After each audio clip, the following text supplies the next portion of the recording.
It was a sunny Sunday afternoon when I borrowed my wife Megan's car to go pick up a couple of new lawn chairs. While driving, I tuned into This American Life on NPR. I've always loved getting lost in the stories they share. One segment talked about a book that really caught my attention, and I instinctively reached for something to write it down with. So, with one hand still on the steering wheel, I started fumbling through the center console with the other, feeling around blindly through all the usual clutter: old CD cases, a crumpled candy wrapper, some folded Starbucks coupon, a rolled quarter, even a cheap little folding comb. Then I found something that made my stomach drop. A box of condoms. I froze. My hand instinctively let go of the steering wheel for a second, and the car swerved just enough to snap me back to attention. I corrected the wheel just in time to avoid drifting too far out of my lane. It's strange how moments like that burn themselves into your memory, like slow-motion replay. I can still see the red Toyota that passed me on the left, driven by a red-haired girl with a shiny nose ring. Back on the road, I glanced at the speedometer, 34 miles per hour. Dust had settled on the dashboard like it had been weeks since anyone bothered to wipe it down. The crushed beetles on the windshield looked like fossils from past road trips. Then, while reaching for a CD case, its jagged edge scraped my wrist.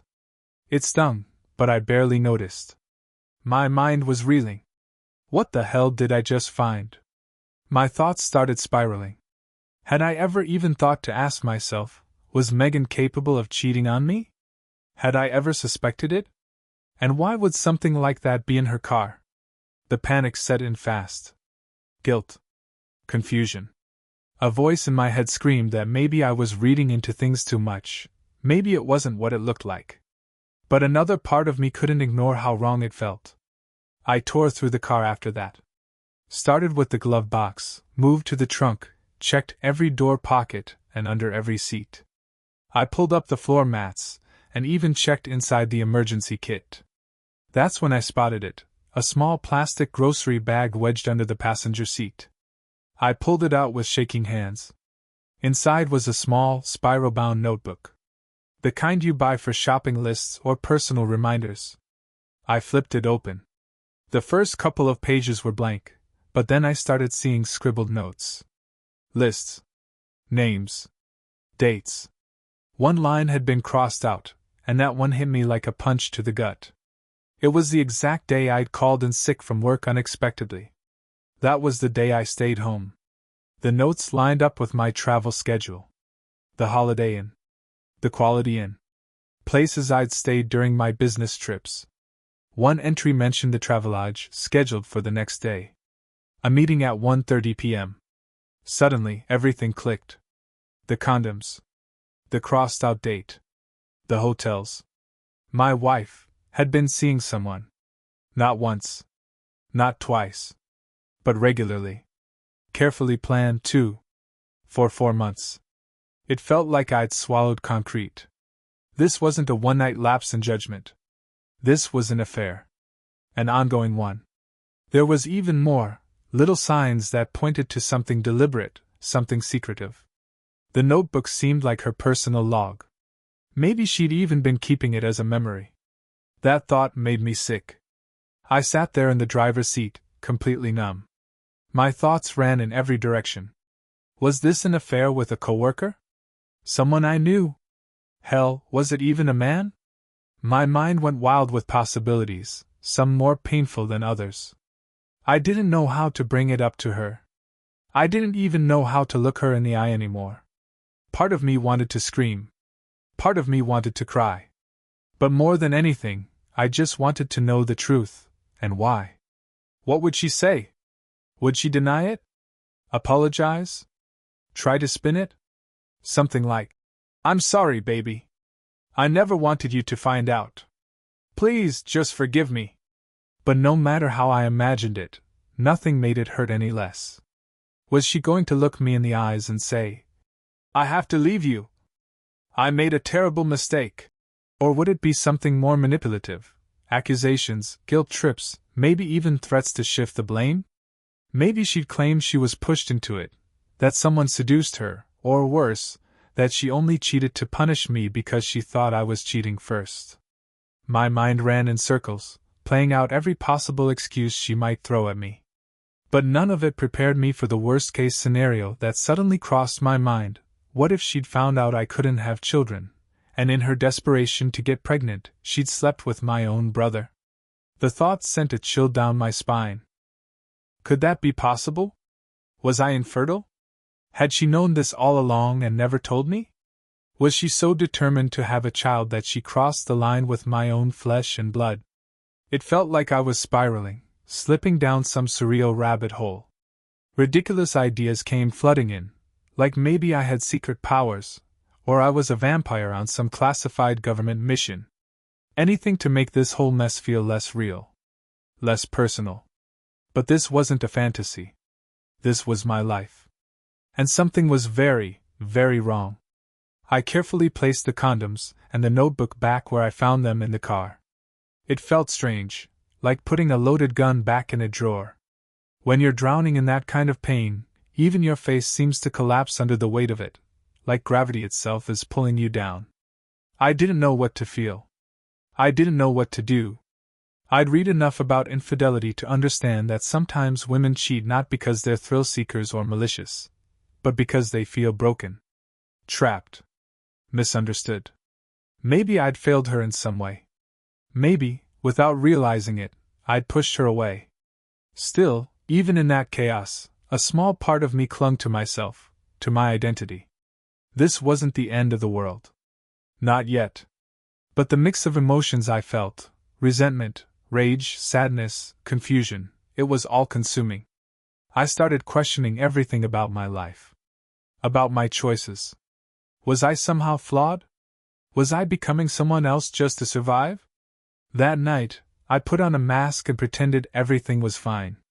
When Megan tried to talk to me about a book she was reading, I brushed her off gently, saying I had a tough week ahead and couldn't shake my anxiety. "Sorry, babe," I said. "I'm just a little out of it." She kissed me on the cheek and went to bed with her book. I stayed behind, scrubbing dishes in silence, cleaning the kitchen, folding the laundry, waiting for her to fall asleep. The next morning, I got dressed quickly and slipped out of the house. I didn't have a plan, just a gnawing need to do something. By 10 a.m., I was parked in front of the old Holiday Inn. It wasn't like the newer hotels where you walk through a big lobby and ride up to your room. Here, you could park right outside the door. That made things easier and harder. When you're desperate, your brain tells you to try everything. Even things you know are probably wrong. I'd never been good at deception. My gut always pushes me to just tell the truth. That instinct has served me well in my job. Being open makes people trust you. Or at least, it makes them act like they do. Maybe that's all I ever got, people pretending to care to get what they needed from me.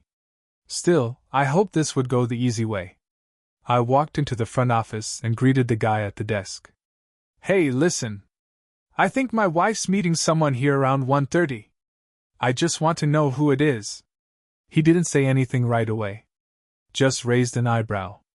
"I think she's having an affair," I added. "I'm not trying to cause a scene. I just need to know who the guy is."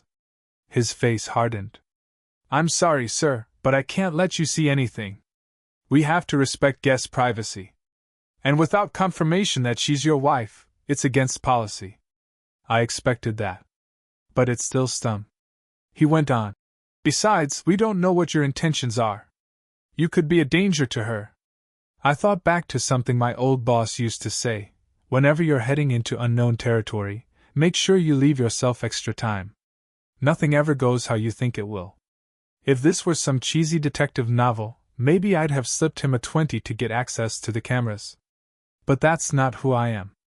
I don't do shady deals. I'm a negotiator. I find win-win situations. So I talked to him. We chatted. Slowly, I let him see I wasn't angry, I was hurt. That I wasn't dangerous, I was broken. Eventually, he realized something important.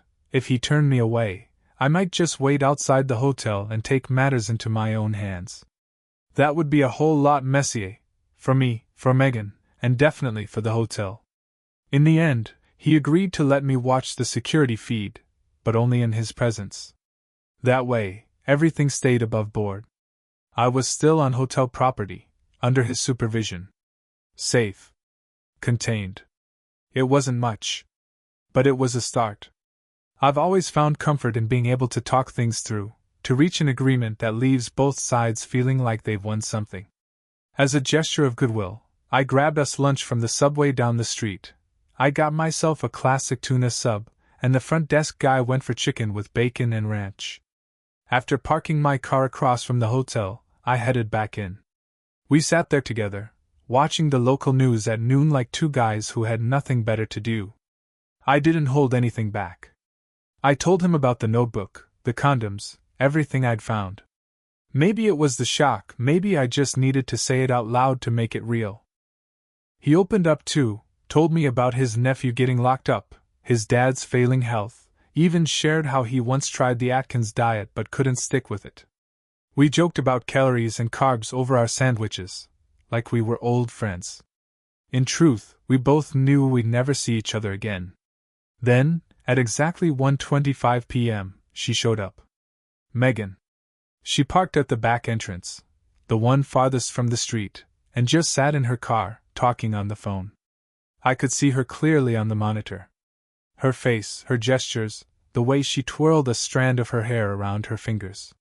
She looked so casual. So normal. But I wasn't seeing her the same way anymore. When she ended the call, she checked herself in the mirror one last time, adjusting her hair like she wanted to look just right. And then, right at 1:30 p.m., a sleek blue BMW pulled up beside her. The driver stepped out, tall guy, brown hair, walked with confidence like he owned the place. He went to the hotel door, handed something to the front desk, and glanced back toward Megan's car. She got out, took one more look in the mirror, then walked right over to him. As she passed, he wrapped an arm around her waist. She didn't flinch. Didn't hesitate. Just leaned into it. The doors swung shut behind them, cutting off the scene. I just sat there, watching the screen. People talk about affairs like they're simple. A betrayal, a mistake, something you either get over or don't. But it's not that easy. Not when the betrayal cuts this deep. This wasn't just about sex. This was about trust. About knowing that the person you love the most chose someone else, and didn't even have the decency to hide it well. But what crushed me even more was who she chose. Tom. My best friend. My brother in everything but blood. He was the best man at my wedding, just like I'd been the best man at his younger brother's. We'd known each other since we were 7. He knew what Megan meant to me. He knew everything. And he still went behind my back. That's a betrayal I don't even have words for. If it had been some stranger or some coworker I didn't know, hell, I think I could have handled it better. But Tom? That's what made it unforgivable. Still, the front desk guy and I had an understanding. We shook hands before I left, both knowing this odd little moment of alliance wouldn't turn into anything messy. Just two men, caught in something too complicated for either of us to control. No bad blood. No judgment. Just understanding. After that, I crossed the street and went to the nearby driving range. I needed to hit something hard. And golf balls were the safest target. Every swing felt sharper than the last. The clubs felt like part of me, like extensions of my body. When I nailed a shot with my 4-iron, I watched the ball soar high into the sky, clean and perfect. For just a second, it felt like I had control over something again. That moment gave me an idea. I pulled out my phone and called Tom's house. His wife, Peg, picked up. I asked if the two of them wanted to meet for dinner. Casual.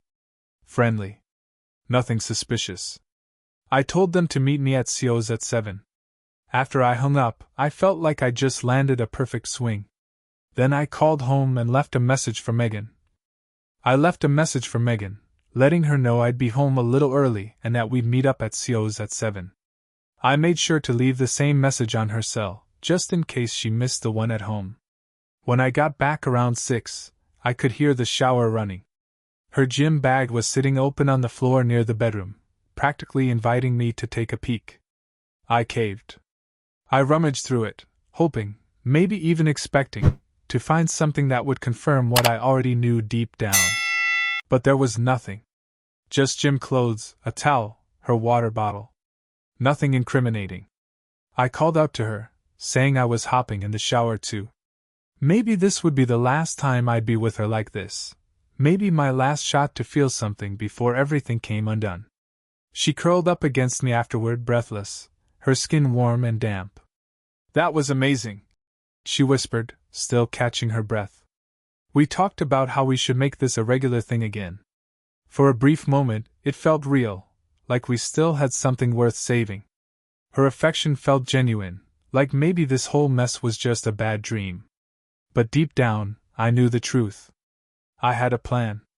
I was still meeting Tom and Peg for dinner, and I was going to find out everything. We got to the restaurant, and sat down like nothing was wrong. The food came, the drinks flowed, and for a while, it felt like the old days. For friends laughing over appetizers. But I could feel the tension building, coiled tight in my chest. I finally broke the silence. I reached across the table and asked, "What would you do if your best friend betrayed you? Or if your spouse was cheating with your best friend?" The whole table went quiet. You could practically hear the heartbeat in the silence. Tom's face drained of color. Peg looked from him to me, piecing it together fast. Megan froze beside me, her hand still on mine, like she thought she could stop what was coming. Tom didn't say a word, but his silence said everything. Then, without warning, Peg wound up and slapped him across the face. Hard. You could hear it across the restaurant. And I just watched. The whole scene slowed down. I could hear snippets of old conversations with Tom, us as kids, playing ball, racing bikes, arguing about who was faster or funnier or cooler. Whether it was better to be an F1 driver or a movie star. Dumb stuff. But it all felt so far away now. I looked at him and realized there was nothing left of that boy I grew up with. Megan was still holding my hand, but it had gone cold. Peg shot up from the booth, grabbed her purse, and stormed out without saying another word. She was gone before anyone could stop her. Strangely, I was calm. I looked at Tom. "You can cover the bill," I said flatly. "And feel free to take the leftovers." I turned to Megan. "Let's go." She didn't say anything. Just followed me out to the car, quiet and careful, like she was walking on glass. We barely made it 2 steps before she started in. "I'm really sorry. I'm so sorry."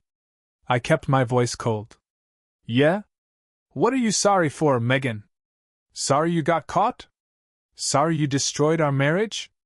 Sorry you slept with one of my best friends? Or sorry you threw away 20 years of friendship for what, exactly?" She didn't answer. Just let the tears fall, slow and silent. I kept driving.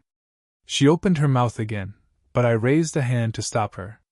I didn't want to hear another excuse. She closed her eyes and touched her forehead like the pain was too much to hold in. Finally, I pulled the car over and stopped. "You can get out now." She looked around, confused. "Wait, what?" I motioned to the window. "We're in front of your parents' house. Get out." "No," she whispered, almost like she was begging. "Get out, Megan. Or I swear I'll throw you out." She hesitated. I could feel the heat rising in my face. "Out," I said, louder this time. "Now." Still refusing to look at her, I stared straight ahead and waited for the sound of the door opening. When it did, I didn't wait for it to close.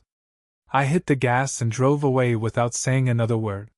When I got home that night, my plan was simple: pour myself a stiff drink, sit in front of the TV, and let it all blur into nothingness until sleep took over. But something in me snapped. I wandered into Megan's closet, not entirely sure why. Her clothes hung there, untouched, like nothing had changed. I stared at them, overwhelmed by a mix of emotions: grief, rage, betrayal, and then, without thinking, I started yanking them off their hangers. Buttons popped, seams tore, and still it wasn't enough. My hands shook with fury as I stormed into the kitchen, grabbed the biggest knife from the block, and returned to the closet. I sliced through her clothes, blouses, dresses, that soft navy cardigan she always wore on cold nights. Every cut was a release. I didn't even feel the handle of the knife anymore, just pure adrenaline and heartache pushing me forward. Then I lit a fire in the living room fireplace. Our wedding album went first.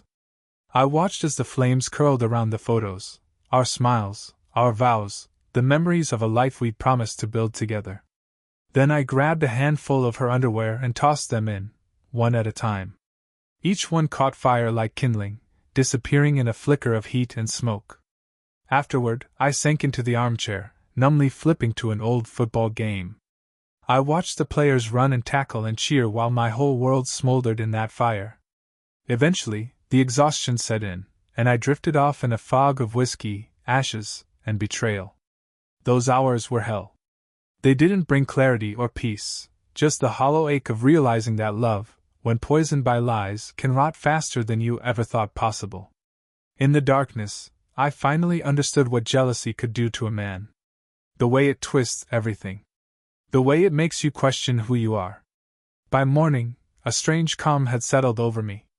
The house looked clean, quiet, almost peaceful. Except for the bedroom. Megan's closet was a disaster zone, shredded fabric everywhere. The fireplace was filled with ash and charred paper. The faint scent of smoke still hung in the air. I didn't clean it up.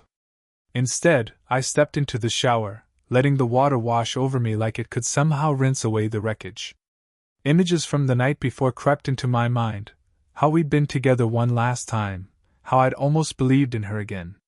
It felt like a different life now. One I couldn't return to. I knew what I had to do. I called Tom. He actually picked up, which surprised me. His voice was shaky, nervous. "Look, man. I'm so sorry," he said right away. "It started as nothing, just flirting, I swear. But we ran into each other at the mall, and one thing led to another. It just happened." He sounded like he meant it. Like he truly regretted it. But I didn't care. I let him keep talking until the excuses ran dry. And then I cut him off. "Tom, listen to me. Our friendship? It's over. I don't care what happens with you and Peg, or if Megan comes crawling back to you. You don't exist to me anymore. You're done. We're done." And just like that, I ended the call. He was still talking when I hung up. It hurt. I won't pretend it didn't. I'd known Tom almost my whole life. But the damage was done. There was no coming back from this. I didn't call ahead or give Megan a heads up. I just drove to her parents' house. When her dad answered the door, he looked worn down, tired and ashamed. "How are you holding up?" I asked quietly. He stepped out, half closing the door behind him. "She told us," he said with a sigh. His voice was heavy, almost bitter. "You know she loves you, right? I mean, I don't know how she could do something like this, but you should know that." He looked me in the eye, searching for some kind of understanding. "God, she's so foolish. I hate saying that about my own daughter, but it's true. It was stupid. So damn foolish." He kept shaking his head, almost like he couldn't believe the words coming out of his own mouth. "She made a mistake, a huge one. But it's still a mistake. We can work through this. We have to. Can I come in?" I asked. He nodded. "Yeah, she's in the kitchen." Megan sat at the table, pale and puffy-eyed, with her mom standing silently by her side. Her dad took a seat and sipped water from a glass, his hands trembling just slightly. I sat down across from Megan, took a deep breath, and said, "Here's what I've decided. I'm filing for divorce," I said, my voice steady but hollow. Megan just nodded, her face reflecting the pain I had carried the night before. Her eyes told me she knew what was coming. Maybe she had known for a while. "There's nothing left to save here," I went on. "You betrayed me. You betrayed our marriage, everything I believed in, everything I believed in you." The room was so quiet I could hear the hum of the fridge. "I've made up my mind," I don't want to be married to you anymore. Her shoulders trembled, but she didn't interrupt.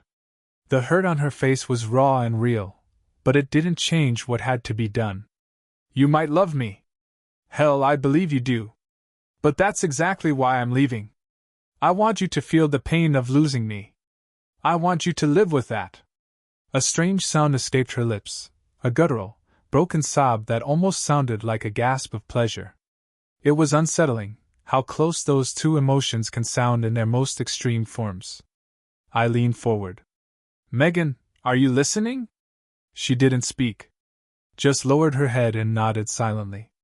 Once the divorce is finalized, and it won't be quick, we can talk about the idea of maybe starting over. But there's a condition. You'll have to prove to me that you're a good person. If you do that, maybe we can start dating again. I looked her dead in the eyes. I used to love you. Deeply. And I'm giving you a chance, one chance, to make me fall for you again. But I'm not going back to what we had. That's over. Our marriage, it's in the past now. She nodded again, lips pressed together, eyes damp and distant. I could see the weight of my words hitting her, piece by piece. After that, we barely spoke. Tom was dead to me. I never saw him again. Megan and I sold the apartment. She moved back in with her parents, and I spent a few months looking for a place of my own. I ran into her dad a couple of times, just in passing. Our conversations were polite, nothing more. I didn't ask about her, and he didn't offer anything. The divorce was finalized 4 months later. Ironically, that was shorter than the time she'd spent in her affair with Tom. Peg reached out to me twice after that disaster at the restaurant. I told her plainly, I was only willing to talk if she cut ties with both Tom and her own past behavior. She never called again. I heard later through friends that she and Tom went to counseling. Tried to fix whatever was left of their relationship.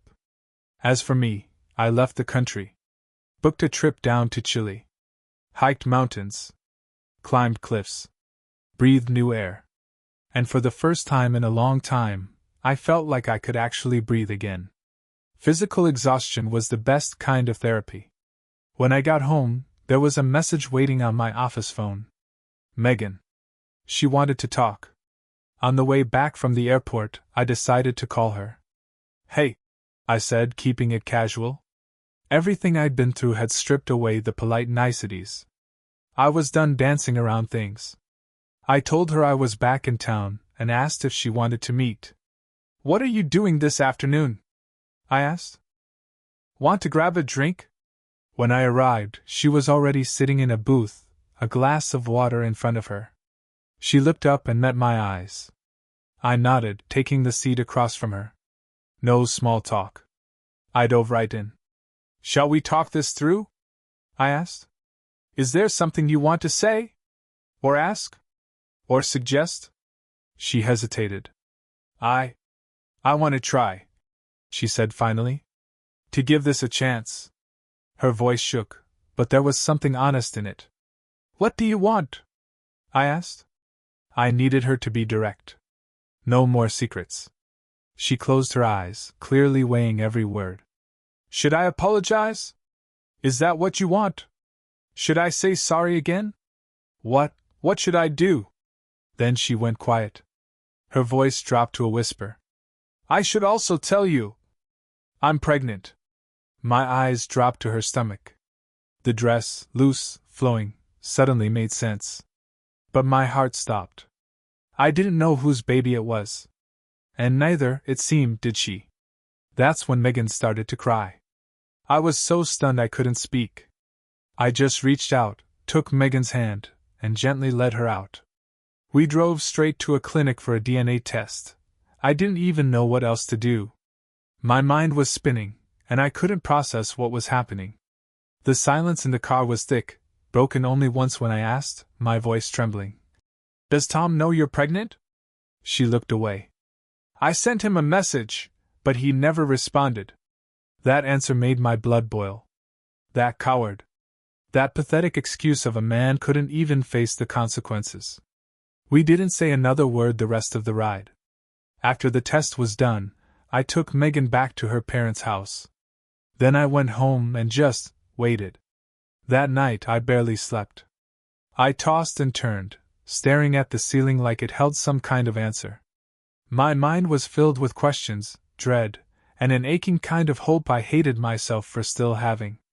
The next afternoon, the clinic called. The results were in. I got in my car and drove there like a man possessed. When I opened that envelope in the parking lot, my heart dropped. I wasn't the father. I sat there in my car for almost an hour. Crying. Breaking. The tears just kept coming, like a dam had burst inside me.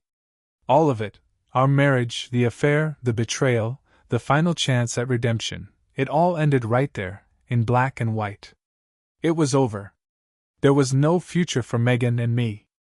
I texted her. Just a short message. It's done. We can't be together anymore. I attached a photo of the test result. She called me almost immediately. Then again. And again. But I didn't answer. I couldn't. I didn't want to hear her voice. I didn't want another apology. There was nothing left to say. That night, I made another decision. I was done with the past. I started house hunting the next day and bought a place far away from everything, far from Megan, far from Tom, far from that life I used to live. It's been 7 months since I blocked her number. 7 months since I cut off all our mutual friends. I bought a small house in a quiet town. I throw myself into work and sports, anything to keep my mind from slipping backward. I've got a girlfriend now. We spend weekends together, hiking, going out, cooking. It's good. But I'm not looking for anything serious. Not yet. Maybe not ever. A few weeks ago, I heard about Megan through my parents. They told me everything. After I sent that message, she fell apart. Completely. She had a breakdown. Stopped eating. Barely got out of bed. Her depression got so bad she went into labor early. The baby, a little girl, was born premature. And she was diagnosed with Down syndrome. Now Megan lives with her parents. She's raising the baby alone. When I heard that, I cried. Hard. Not out of regret. Not because I wanted her back. But because I finally realized how deep the pain had cut us both. And how some wounds never really heal.